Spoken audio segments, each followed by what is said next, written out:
Oi, estamos juntos para iniciarmos a nossa 9ª lição.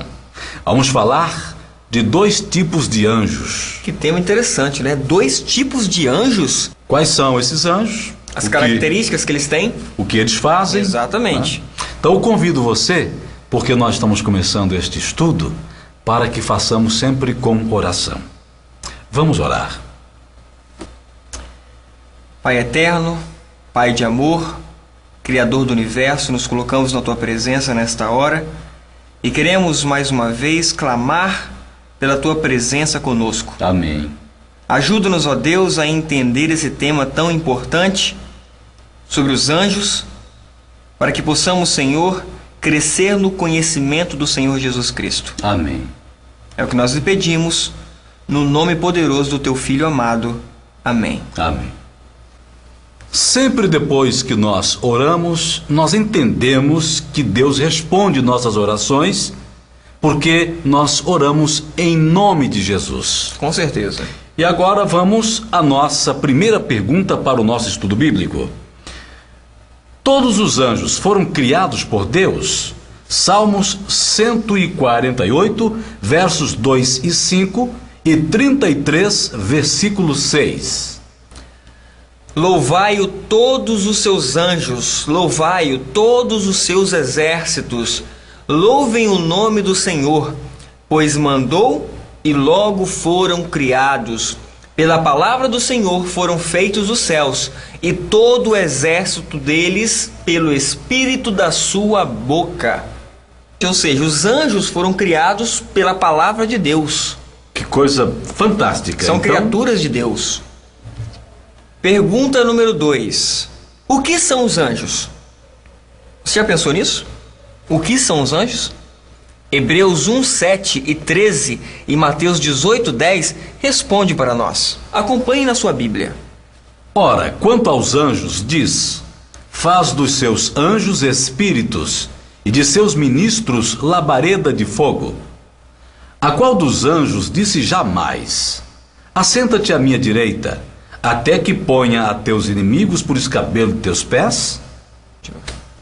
E em Mateus 18, 10: vede, não desprezeis a nenhum destes pequeninos, pois eu vos digo que os seus anjos nos céus sempre veem a face de meu Pai, que está nos céus. Então nós temos aqui, nesses versos, principalmente no de Hebreus, que os anjos são espíritos e são o quê? Labareda de fogo.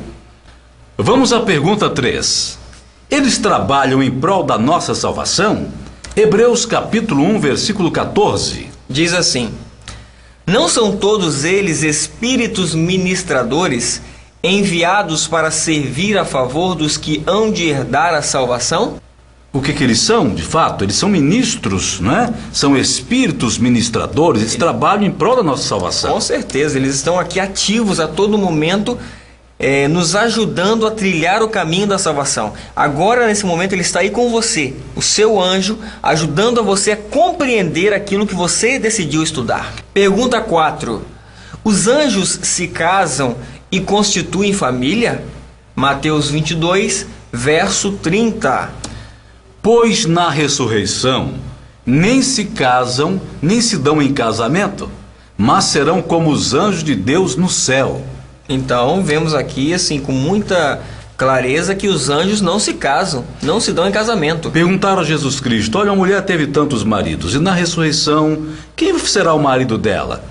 Aí Jesus falou que eles erravam, porque não conheciam as Escrituras, porque na ressurreição não se casam, não dão em casamento. Como os anjos. Como os anjos, que não se casam nem dão em casamento. Exatamente. Não é? Então, está aí claro o verso. Vamos à pergunta 5. Qual a quantidade de anjos criados por Deus? Apocalipse 5:11.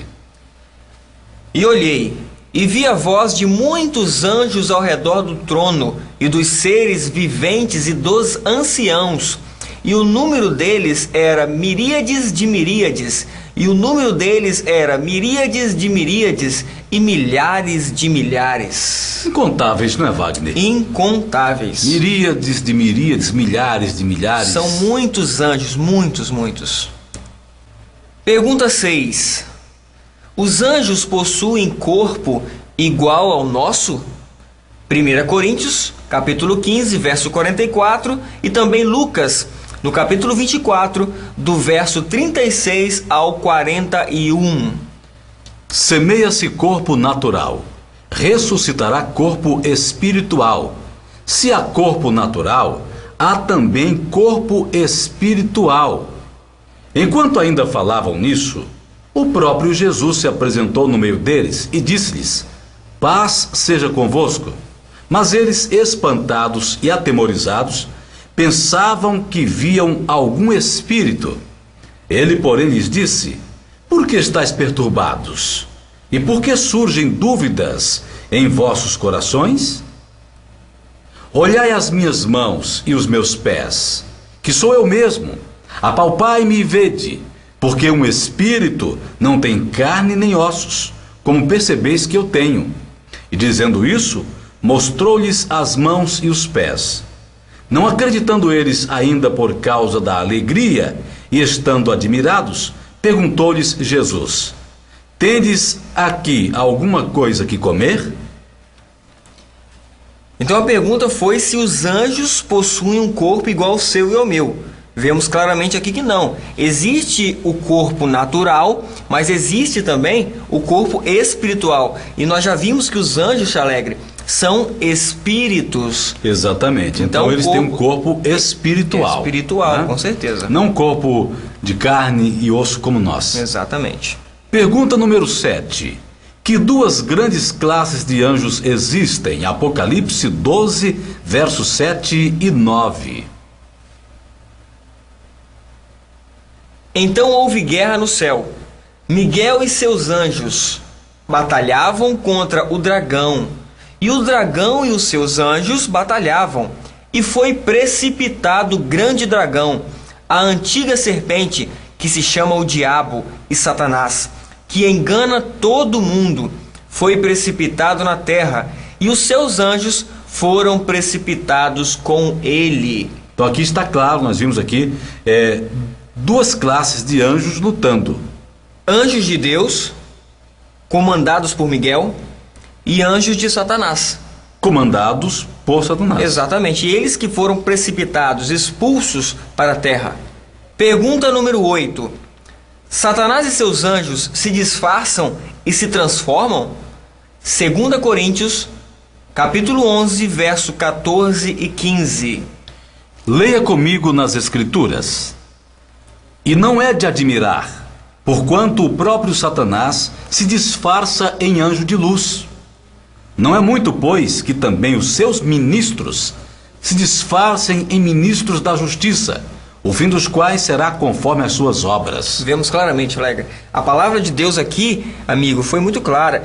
Satanás, ele se disfarça como anjo de luz, ou seja, ele se faz parecer como se fosse dos anjos de Miguel. Os anjos do bem, vamos dizer assim. Os anjos do bem, exatamente. Vamos à pergunta 9. Eles lutam contra nós e são espíritos enganadores?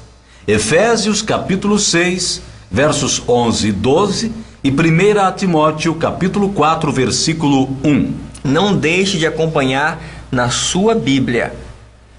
Revesti-vos de toda a armadura de Deus, para poderdes permanecer firmes contra as astutas ciladas do diabo.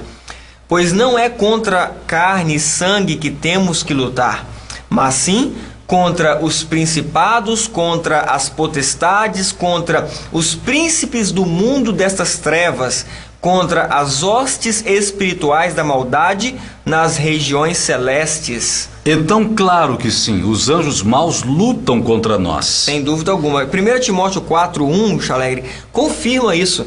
Mas o Espírito expressamente diz que nos últimos tempos alguns apostatarão da fé, dando ouvidos a espíritos enganadores e a doutrinas de demônios. Então vejam que eles são espíritos enganadores. São espíritos enganadores. E eles lutam contra nós, sim. Sem dúvida alguma. E eu quero dizer aqui para você, meu amigo, para você, minha amiga, que a nossa luta, ela não é contra pessoas, não. Quando alguém te faz o mal, considere. reconsidere. Faça o bem a ela. Justo, faça o bem, ame essa pessoa, porque a sua luta não é contra carne e sangue, contra o ser humano. Porque quem leva a pessoa a praticar a maldade são anjos maus. Exatamente. Que estão lutando contra os filhos de Deus. Exato. E os filhos de Deus, sabendo disso, o que tem que fazer é estar firmes orando, resistir ao diabo e ele fugirá de vós. Isso mesmo, Tio Alegre. Muito bem colocado. Pergunta 10. Quem causa a dor e o sofrimento à humanidade? Jó, capítulo 2, verso 7 e Lucas, capítulo 13, verso 16. Saiu, pois, Satanás da presença do Senhor e feriu Jó de úlceras malignas, desde a planta do pé até o alto da cabeça. E não devia ser solta desta prisão no dia de sábado, esta que é filha de Abraão, a qual há 18 anos Satanás tinha presa. Vemos aqui que é Satanás que causa, Tio Alegre, as dores, as úlceras, os sofrimentos dos seres humanos, como ele fez com Jó e também como ele fez aí, como nós vimos em Lucas, com a filha de Abraão. Esta mulher, ela padecia 18 anos, né? Estava presa, né? Por dores, por sofrimentos, por angústia e Quem tristeza. é que estava causando isso? Era o próprio Satanás. Exatamente. Não é? Ele com seus anjos, logicamente que ele não faz isso sozinho, Isso. mas comissionando os seus anjos maus para perturbar a vida das pessoas. Porque se há uma coisa que ele gosta de fazer, é perturbar, é causar discórdia, né? Exatamente. É causar dor. Ele sente prazer na dor das nisso. pessoas. Mas Cristo nos liberta. É verdade. Né? Ele Cristo nos liberta. comissiona os seus anjos para nos proteger. Anjos poderosos. Sem dúvida E você não precisa ter medo. Confie em Cristo. Vamos à pergunta de número 11. Os anjos bons nos protegem e sempre nos acompanham? Hebreus capítulo 1, verso 14, Salmos 34, 7 e Salmos 91, 11. Não são todos eles espíritos ministradores enviados para servir a favor dos que hão de herdar a salvação?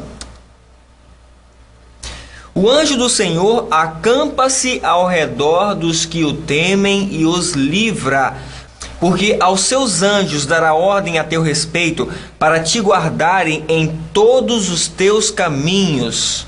Temos sim a proteção dos anjos bons. Os anjos de Deus nos protegem. O anjo do Senhor, eu gosto desse verso. O anjo do Senhor acampa-se ao redor dos que o temem. É uma linda promessa, Tio Alegre. Nós não precisamos ficar com medo de maneira alguma. Em hipótese alguma. Porque os anjos de Deus são imensamente mais poderosos do que os anjos de Satanás. Isso. Confie, quando você estiver passando por um problema difícil, não é? Você pode citar a palavra. E citar aqui, Salmos 34, 7, dizer, o anjo do Senhor acampa-se ao meu redor e me livra. É isso mesmo. Vamos à pergunta número 12.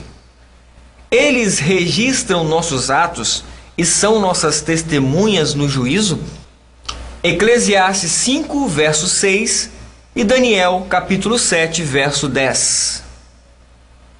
Não consintas que a tua boca faça pecar a tua carne, nem digas na presença do anjo que foi erro. Por que razão se iraria Deus contra a tua voz e destruiria a obra das tuas mãos? Um rio de fogo manava e saía de diante dele. Milhares de milhares o serviam, e miríades de miríades assistiam diante dele. Assentou-se para o juízo, e os livros foram abertos. Segundo nós vemos aqui, então, quando nós falamos alguma coisa, existe um anjo que está anotando, está em nossa presença ali, ouvindo e relatando. Todas as coisas, não é, Wagner? Todas as coisas, no livro. Então presta atenção, se você faz uma coisa boa, isso é relatado, é escrito. Se você faz uma coisa má, uma coisa ruim, desagradável, isso também é relatado. Se você diz uma coisa, dá uma palavra de conforto para alguém, uma palavra amiga, isso é registrado. Da mesma forma, se você disser uma palavra de maldição para alguém, isso também é registrado. É por isso que Jesus falou que nós daremos conta das nossas palavras no dia do juízo. Exatamente. Vamos à pergunta 13. Como podemos vencer a Satanás? 1 Coríntios capítulo 15, versículo 57. Mas graças a Deus que nos dá a vitória por nosso Senhor Jesus Cristo. Aleluia. Amém. Glória ao nosso Pai Celestial. Essa é uma promessa maravilhosa. Graças a Deus que nos dá a vitória por meio do seu Filho Jesus Cristo, porque Ele venceu ao diabo. Ele venceu Satanás em toda a sua vida. Sem dúvida alguma. Porque Jesus Cristo é vencedor e poderoso para nos dar a vitória. Ele não caiu em nenhum ponto. Em nenhum. Amém por isso. Glória Nós também a Deus. podemos. No poder de Cristo. Amém. Pergunta 14. Devemos nos sujeitar a Deus e resistirmos ao diabo? Tiago, capítulo 4, verso 7. Sujeitai-vos, pois, a Deus, mas resisti ao diabo, e ele fugirá de vós. Então, quando nós nos sujeitamos a Deus em oração, nos sujeitamos a Deus lendo a tua palavra, meditando nele, Satanás ele foge, Alegre. Com certeza, meu querido, com certeza. Porque se há um meio que nós podemos vencer ao diabo, é resistindo a ele com a palavra. Toda vez que ele vier para você, já citei antes, vou repetir, com uma tentação, você pode citar a palavra. Lâmpada para os meus pés é a tua palavra, luz para o meu caminho, não é? Guardei a tua palavra no meu coração para não pecar contra ti. Então toda vez que alguma coisa vier, cite a palavra de Deus. Foi assim que Jesus Cristo venceu a Satanás. A palavra de Deus ela tem muito poder. A palavra de Deus é o Evangelho, que nos dá poder, né? E esse Evangelho é poderoso, então você pode confiar sim. Vamos à pergunta 15. Que obra maravilhosa farão os anjos bons quando Cristo voltar? Mateus 24, 31. E ele enviará os seus anjos com grande clamor de trombeta, os quais lhe ajuntarão os escolhidos desde os quatro ventos, de uma a outra extremidade dos céus. Que missão especial! O Senhor Jesus Cristo, ele vai dar aos anjos a ordem para que os anjos ajuntem os escolhidos de todo mundo por ocasião da sua volta, né? Os salvos, eu espero e oro para que você esteja também entre os salvos, para que nós possamos juntos ser juntados pelos anjos e subirmos com Cristo Jesus. Que promessa maravilhosa. É linda essa promessa. Realmente é isso que os que estão em Cristo esperam. É a maior esperança do nosso coração. Existem fantasias científicas que prendem nossa imaginação. Viagem no tempo, o universo cheio de alienígenas de todos os tipos, um universo cheio de conflitos e defeitos. Por mais estranho que possa parecer, o livro de Daniel e Apocalipse revelam uma guerra cósmica não muito diferente daquelas encontradas nas cenas de ficção científica. Na Terra, o surgimento e queda de impérios e reinos não são simplesmente acontecimentos na história do mundo. Cada evento é uma parte da grande controvérsia que se iniciou muito tempo atrás entre Jesus e Satanás. Somente quando isto é visto no contexto desta batalha cósmica é que a Bíblia pode ser entendida corretamente. Nestes últimos dias, forças cósmicas estão trabalhando, procurando destruir aqueles que são fiéis à fé de Jesus e que intentam observar todos os seus mandamentos. A grande controvérsia, Chalegre, entre o bem e o mal há de assumir proporções cada vez maiores até o seu final desenlace. Em todas as épocas, a ira de Satanás esteve voltada contra os seguidores de Cristo, motivo pelo qual ele os dotou do seu Espírito e de sua graça, para que pudesse enfrentar todas as oposições do mal.